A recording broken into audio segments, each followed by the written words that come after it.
السلام عليكم ورحمة الله وبركاته. النهارده هنعمل البسبوسة. هعمل لكم البسبوسة بطريقة ان شاء الله النهارده هتطلع حلوة جدا. هنعمل الاول الشربات او السيرب بتاعها، بيبقى خفيف. نحط مثلا كوبايتين من السكر، قدهم كوبايتين من المية. البداية كده هي بتبقى سخنة والبسبوسة سخنة. السيرب بتاع البسبوسة دايما هما الاتنين بيبقوا سخنين. انا حطيت كوبايتين، هنعصر معاهم ليمونة، وهحط لهم معلقه صغيره من السمنه لو في يعني موجود سمنه بلدي كده.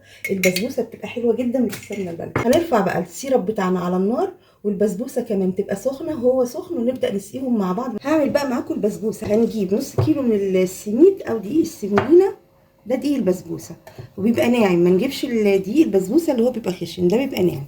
فهنجيب نص كيلو. هحط معاه كوبايتين من الزبادي، كوبايتين كبار كده من الزبادي، كوبايه من السكر، نص كوبايه من الزيت. ده بقى حلو جدا، بيبقى هيل في البسبوسه. دايما بعملها معاكم وتطلع ناجحه جدا. ده دبس الرمان. هحط له كمان معلقه من العسل، معلقه عسل نحل او سيرب تقيل. لما يكون عندنا مثلا سيرب بتاع الكنافه او القطايف بيكون فاضل عندنا شويه، بنحط له معلقه كبيره او معلقتين كبار من السيرب التقيل وكوبايه من السكر. وهحط كمان معاهم، هحط بس السكر، 4 معالق من السمنه البلدي. يعني نحط كميه حلوه من السمنه البلدي، 4 معالق 5 معالق من السمنه البلدي، تديله طعم حلو جدا للبسبوسه. وهنحط الزيت. دبس الرمان هحط له بقى معلقه حلوه كده من عسل النحل، او لو مفيش بنحط معلقه من السيرب او الشربات التقيل. كمان بتديها لون حلو جدا للبسبوسه. بتلاحظوا ان هي شكلها زي البسبوسه اللي بنشتريها من المحلات بره. نقلب بقى الخليط ده كده شويه بس قبل ما نحط الزبادي. مش محتاجين بقى ان احنا نحط الدقيق شويه ونركنه حبه علشان تطلع معانا ناجحه. لا، الطريقه دي بصراحه بتطلعه حلو جدا. احط بقى الزبادي، اديله بقى تقليبه حلوه كده.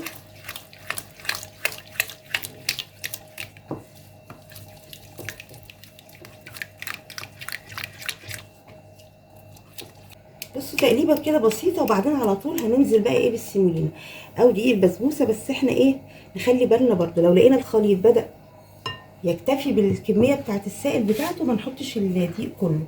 فانا هحط بقى زي ما انتم شايفين كده، وهقلبه تقليبه واشوف لو هو عايز تاني هحط الحبه اللي فاضلين.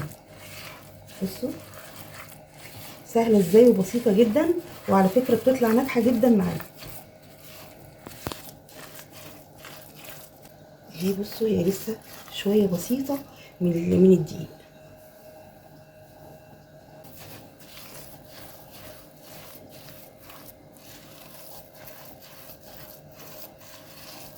وكمان البسبوسه من الحاجات اللي بتخليها ناجحه ان احنا ما نضربهاش كتير، يعني ما نمسكهاش ونقعد كل شويه نعجن فيها. مش زي المعجنات دي بتتلف يا دوبك كده بنلمها اهي. علشان لو عملنا فيها الحركه دي بتبدا تعمل لها زي عرق للدقيق، وبتبدا تنشف معانا. لما بنيجي نطلعها من الفرن نحس ان البسبوسه ناشفه. فهي كده خلاص تمام، مش هعمل فيها حاجه تاني. حاول بس اي اطراف كده في البوله نخلصها. بصوا حلوه جدا اهي، القوام بتاعها ده مظبوط جدا. معلقه كده من البيكنج باودر، لازم يتحط بيكنج باودر عشان ما تطلعش مكتوم. معلقه صغيره من البيكنج باودر، طبعا دي خطوه مهمه المفروض بتتحط. والدقيق لسه هحط لها برده معلقه كده ناشفه من السميد.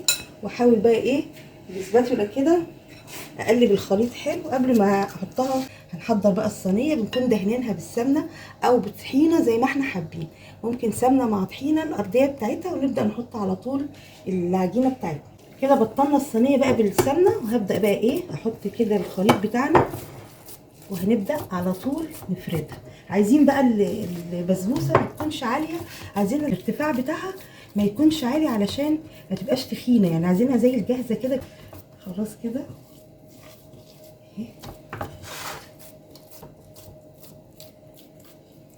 ممكن بقى نحط شويه من اللبن شويه من الميه، ونبدا بقى بايدينا كده ايه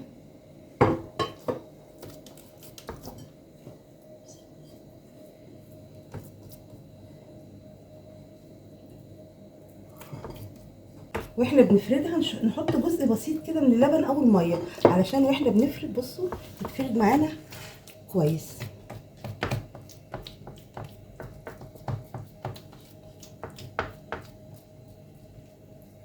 لو حابين بقى تحطوا عليها مكسرات، لوز، بندق، اللي انتوا حابينه، لو انتوا حابين بقى تحطوها هتبقى حلوه برضه. هنحطها بقى في الفرن على درجه حراره 200، يعني درجه الحراره بتاعه البسبوسه بتكون وسط، مش عاليه قوي ومش قليله. سيبناها تبرد شويه، هقطعها لكم برضه علشان نشوفها. كل ما بتبرد بتدينا نتيجه اكتر.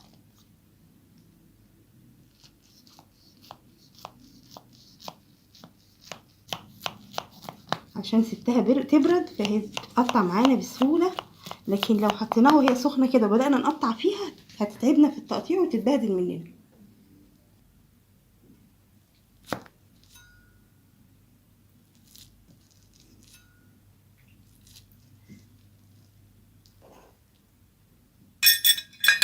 خلي بالنا برضو احنا بنقطعها.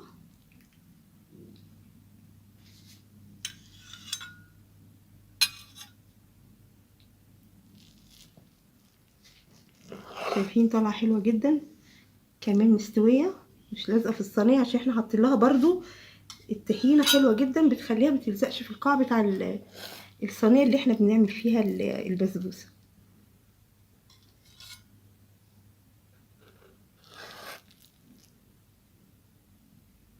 ايه رايكم بقى؟ زي ما انتم شايفين عامله ازاي، حلوه قوي اهي. ان شاء الله تجربوها بنفس المقادير هتطلع معاكم ناجحه جدا، طعمها تحفه. ان شاء الله تجربوها باذن الله، حلوه قوي طعمها جميل، السيرب مظبوط زي ما احنا عملناه مع بعض. ان شاء الله بنفس المقادير هتطلع حلوه جدا. يا سلام عليها بقى، دي لو حطيتوا كمان جنبها معلقه قشطه هتبقى طالعه تحفه. لو مفيش قشطه كمان ممكن ايس كريم هتبقى حلوه جدا برضو. ان شاء الله تجربوها باذن الله واشوفكم على خير.